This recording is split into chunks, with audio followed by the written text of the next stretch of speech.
Întoarcerea lui Iosif.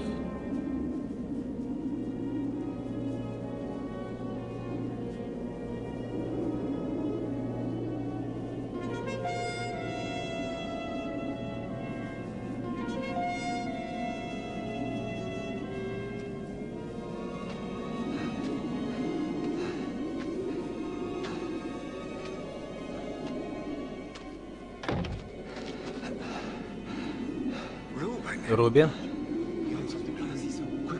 Mai repede, ajutați-l! Cineva să-l ajute!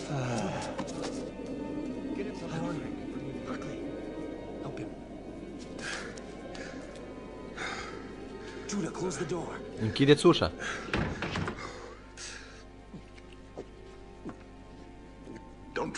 Nu bea tot!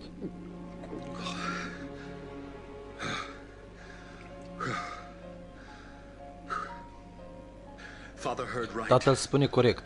În Egipt este hrană. Tu ai auzit? Slava Domnului! Liniște! Eu am întâlnit o caravană încărcată cu pâine. Se spune că egiptenii mai au în vânzare. Interesant. Foamete peste tot, dar Egiptul înflorește. Nu. Aceasta. Ei au un dregător care cu 7 ani în urmă a prezis această foamete. 7 ani? Și în acest timp el a făcut rezerve. Și acum el, ca un înger, vinde pâine la toți care au nevoie. Cine ar fi el, nu contează. Dar el este trimis de Dumnezeu ca să ne salveze viața.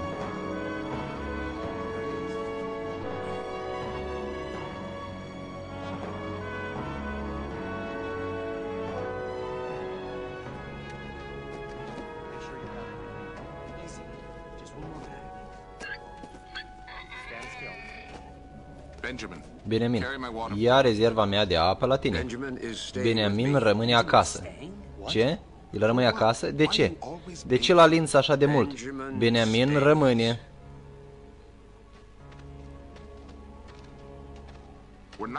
Nimic nu se va întâmpla cu iubitul fiu al tău. Noi vom avea grijă. La fel ai zis și despre Iosif.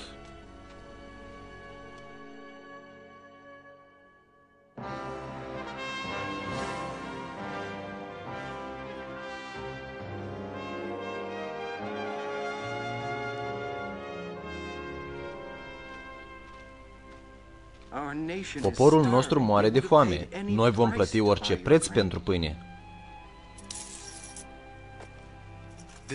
Acest preț va fi cuvenit pentru pâinea cumpărată. Noi totdeauna vom fi recunoscători de bunătatea ta.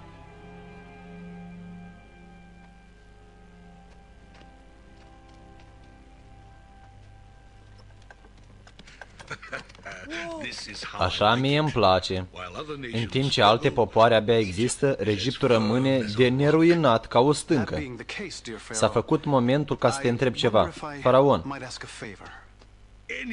tot ce vei dori, permite-mi să-l văd pe tatăl. O, Iosif, Iosif.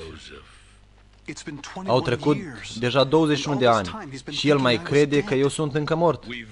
Cred că nu odată am vorbit despre aceasta. Dar, Faraon, el a îmbătrânit tare. Când foametea va trece, poți să pleci măcar la capătul pământului. Dar acum tu trebuiești Egiptului. Eu insist la aceasta.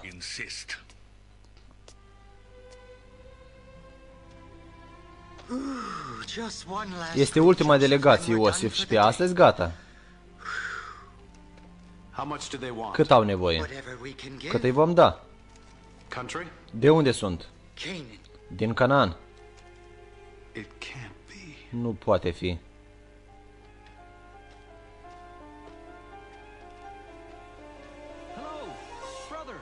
Vă salut, fraților!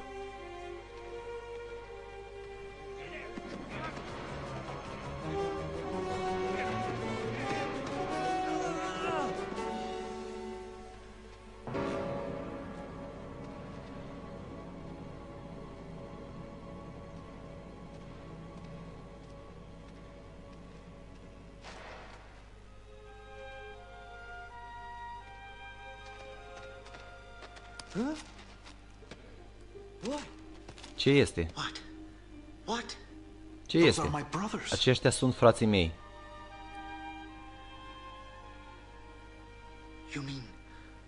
Acei care au vrut să te omoare? Da. Ei mă urau pe mine și pe Benemin. Se gândeau ei că tatăl ne iubește mai mult. Foarte bine. A venit timpul pentru răsplată. Voi chema straja? Nu. Să vedem ce este în sufletele lor. Orice eu nu aș spune, tu să te prefaci. O să facem o veselie. Mie îmi place așa ceva.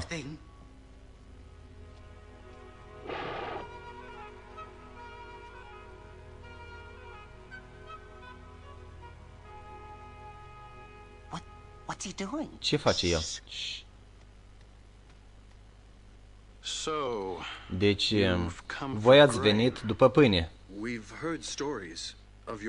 Despre bunătatea ta se fac legende, domnule. În ultimul timp, pe noi ne vizitează foarte mulți șpioni. Noi nu suntem șpioni, domnule, vă asigur. Eu voi verifica. Și așa, voi ați venit din Canaan. Da, domnule, noi suntem frați. Voi toți sunteți frați? Greu îmi vine să cred. Este adevărat, domnule. Noi suntem 12 frați al lui Iacov. Eu am numărat, sunteți 10. Da, 10, exact.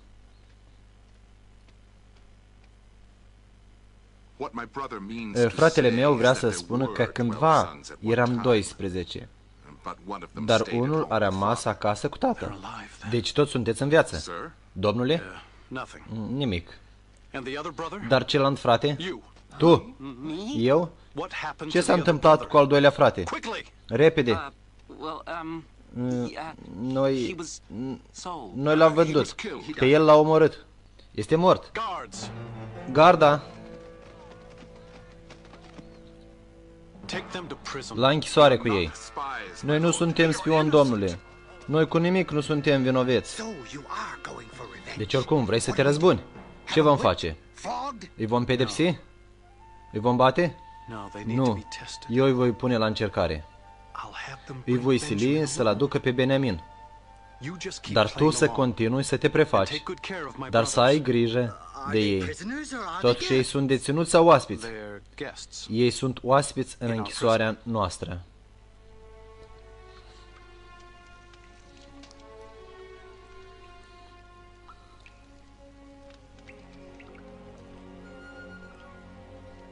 Totul este datorită ție, Levi. Aceasta nu este vina mea.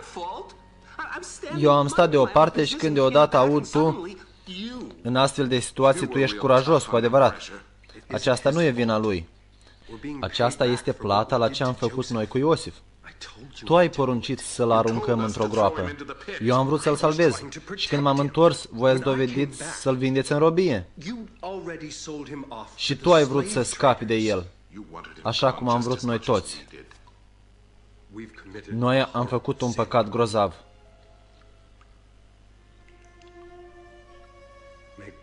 Domnul să aibă milă de noi.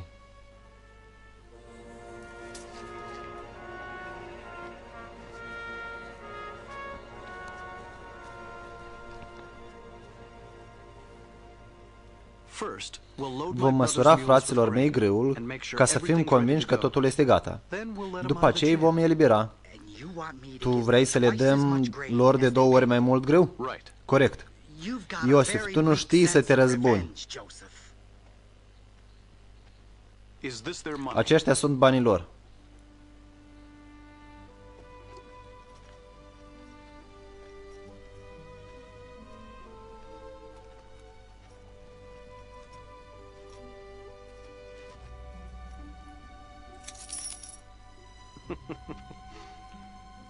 Să faci la fel și cu ceilalți. Nu pot să înțeleg că tu pur și simplu așa îi vei lăsa să plece. Eu aceasta nu am spus. Plecați. Puteți să luați pâine și să vă întoarceți în țara voastră. Dar unul trebuie să rămână. Să vedem. Tu. Atunci când vă veți întoarce cu fratele vostru cel mai tânăr, atunci voi crede în cinstea voastră și voi da drumul lui Simeon. De unde îi cunoști numele? Eu foarte multe știu. Domnule, noi am spus Beniamin este cel mai iubit fiu. Tatăl nu-i va da drumul. Foarte bine.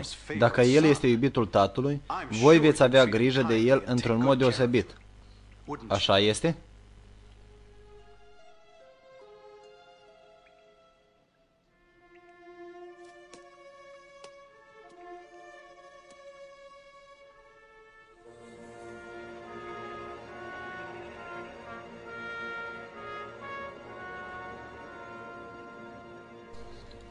Noi am plătit, dar când am deschis sacii să dăm hrană la animale, am descoperit că acolo sunt toți banii. Foarte straniu. Ne-au aruncat în temniță, după aceea ne-au eliberat, după aceea a poruncit ca Simeon să rămână, ne-a dat grâu de 2 ori mai mult, ne întoarcem acasă și banii sunt în saci. Când ei vor descoperi pierderea, se vor gândi că noi am furat. Dar pedeapsa pentru furt este moartea. Tu nu te gândești că ei pot să-i facă rău lui Simeon? Eu am pierdut încă un fiu. Noi trebuie să ne întoarcem, să luăm banii și pe Beniamin. Beniamin va rămâne cu mine. Noi nu putem să-l lăsăm pe Simeon în închisoare. Nu voi putea suferi pierderea încă a unui fiu.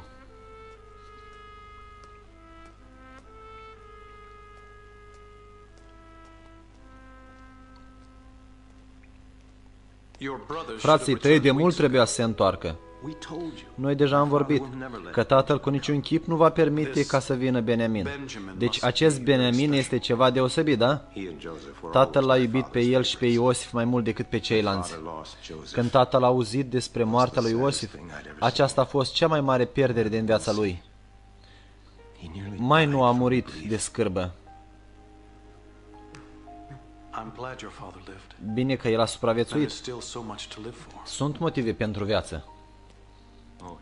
O, Iosif, unde tu nu ai fi, iartă-mă. Iartă-mă. Aceasta este tot ce a rămas. Tată, noi trebuie să ne întoarcem. Ascultă, eu îți promit, lasă-l pe Beniamin să meargă și eu îl voi apăra cu prețul vieții mele. Nu. Tată, dacă noi acum nu ne ducem, toți vom muri de foame.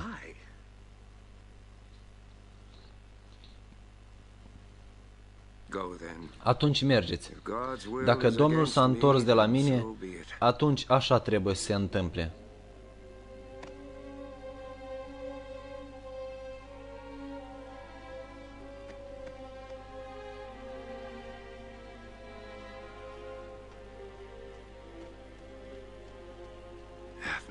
Doamne, păzește familia noastră.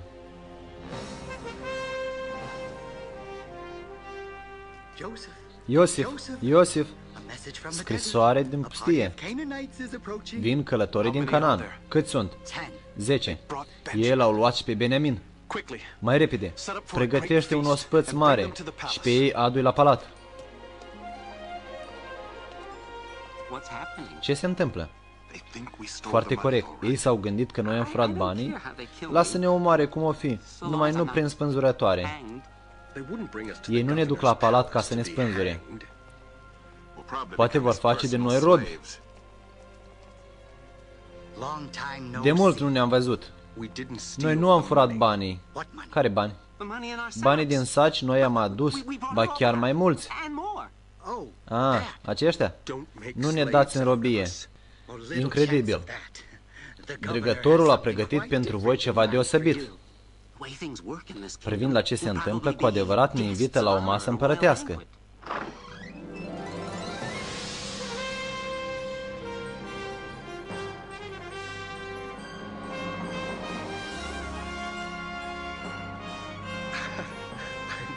Mi se pare că visez.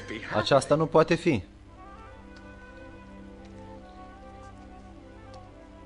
Nu. Vă rog, ridicați-vă și luați banii. Voi sunteți oaspeți. Cred că călătoria a fost fără primejdii. Este adevărat. Tatăl este sănătos? Sănătos.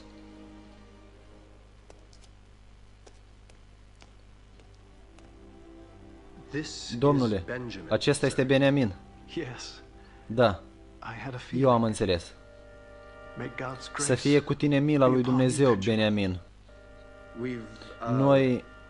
Noi am venit să mai cumpărăm pâine, Domnule. Da, desigur. Dar mai întâi gustați ceva din aceste bucate. Așezați-vă după obiceiul evreilor, de la cel mai mare până la cel mai mic. Doar sunteți flămânzi.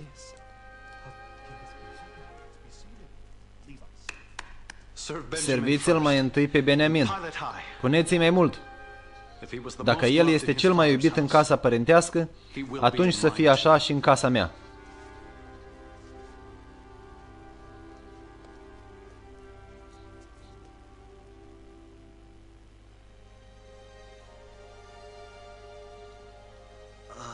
Iosif, trebuie să te grăbești de grab, ei vor pleca. Emin, dacă frații mei ar trăi măcar cât de puțin pentru ziua aceea când m-a vândut pe mine, tu ce te gândești? Ar proceda la fel? Cred că nu este timpul pentru discuții filozofice. Eu vreau să le dau posibilitatea. Tu ești dregătorul Egiptului și ei nu pot să te mai arunce într-o groapă sau să te vândă în robie. Nu pe mine, ci pe Beniamin. Eu vreau să aud ce vor zice ei atunci când le voi zice că îl voi vinde pe Beniamin în robie. Ascultă-mă atent, pune paharul până când ei n-au plecat.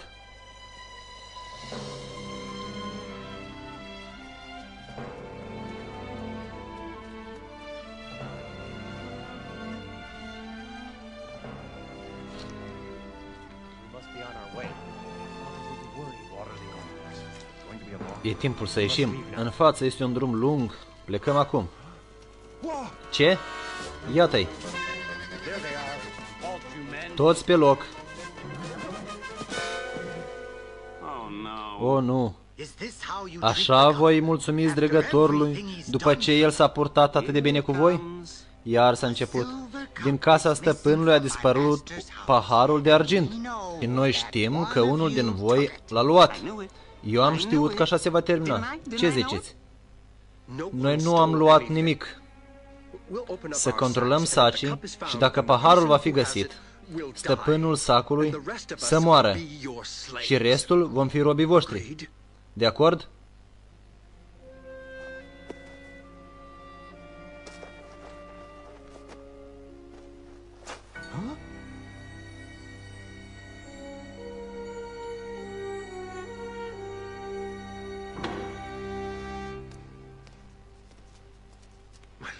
Domnule, noi nu suntem vinovați. Nu noi. Liniște. Domnule, acești oameni au fost de acord că la acel care se va găsi paharul, deci fratele care l-a furat, să moară. Paharul a fost găsit în sacul lui Beniamin. Nu, domnule, noi suntem oameni cinstiți. Oamenii cinstiți nu fură paharul de la masa mea. Noi nu am furat. Dar explicați cum paharul meu a ajuns la voi. Nu pot să explic, domnule. Poate Domnul ne-a pedepsit pentru păcatul nostru, pe care noi l-am făcut de mult. Dar noi nu am luat paharul. Bine. Atunci voi puteți pleca în afară de Beniamin. Nu. Beniamin, el va fi robul meu. Luați-l. Nu, domnule, te rog, nu fă aceasta. Dacă el nu se întoarce, tatăl meu nu va supraviețui. Trebuie să vă gândiți înainte de aceasta. Ia-mă pe mine în loc. Lasă-l pe Beniamin. Ia-mă pe mine ca rob în locul lui. Eu voi fi robul tău.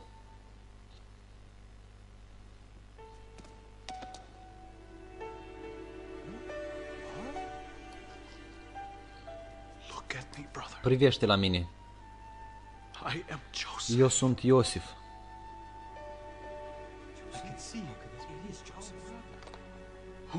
Pe care l-ați vândut în Egipt.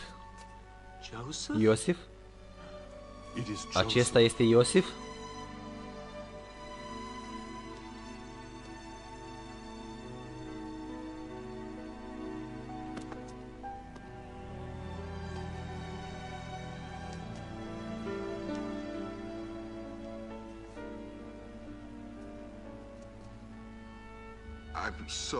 Iartă-mă, Iosif.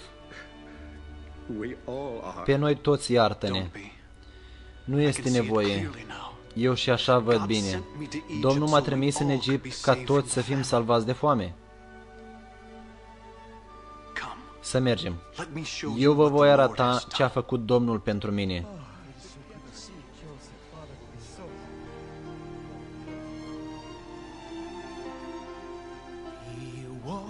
El este alături de mine când e noapte, dând la o parte orice pericol.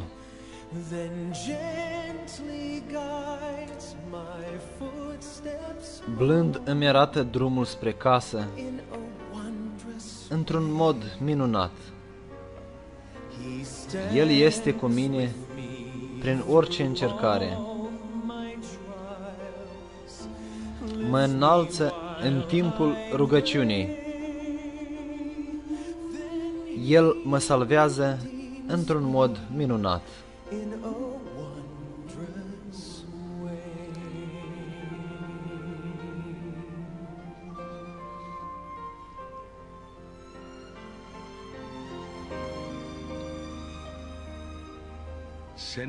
Trimite pe frații tăi după tatăl.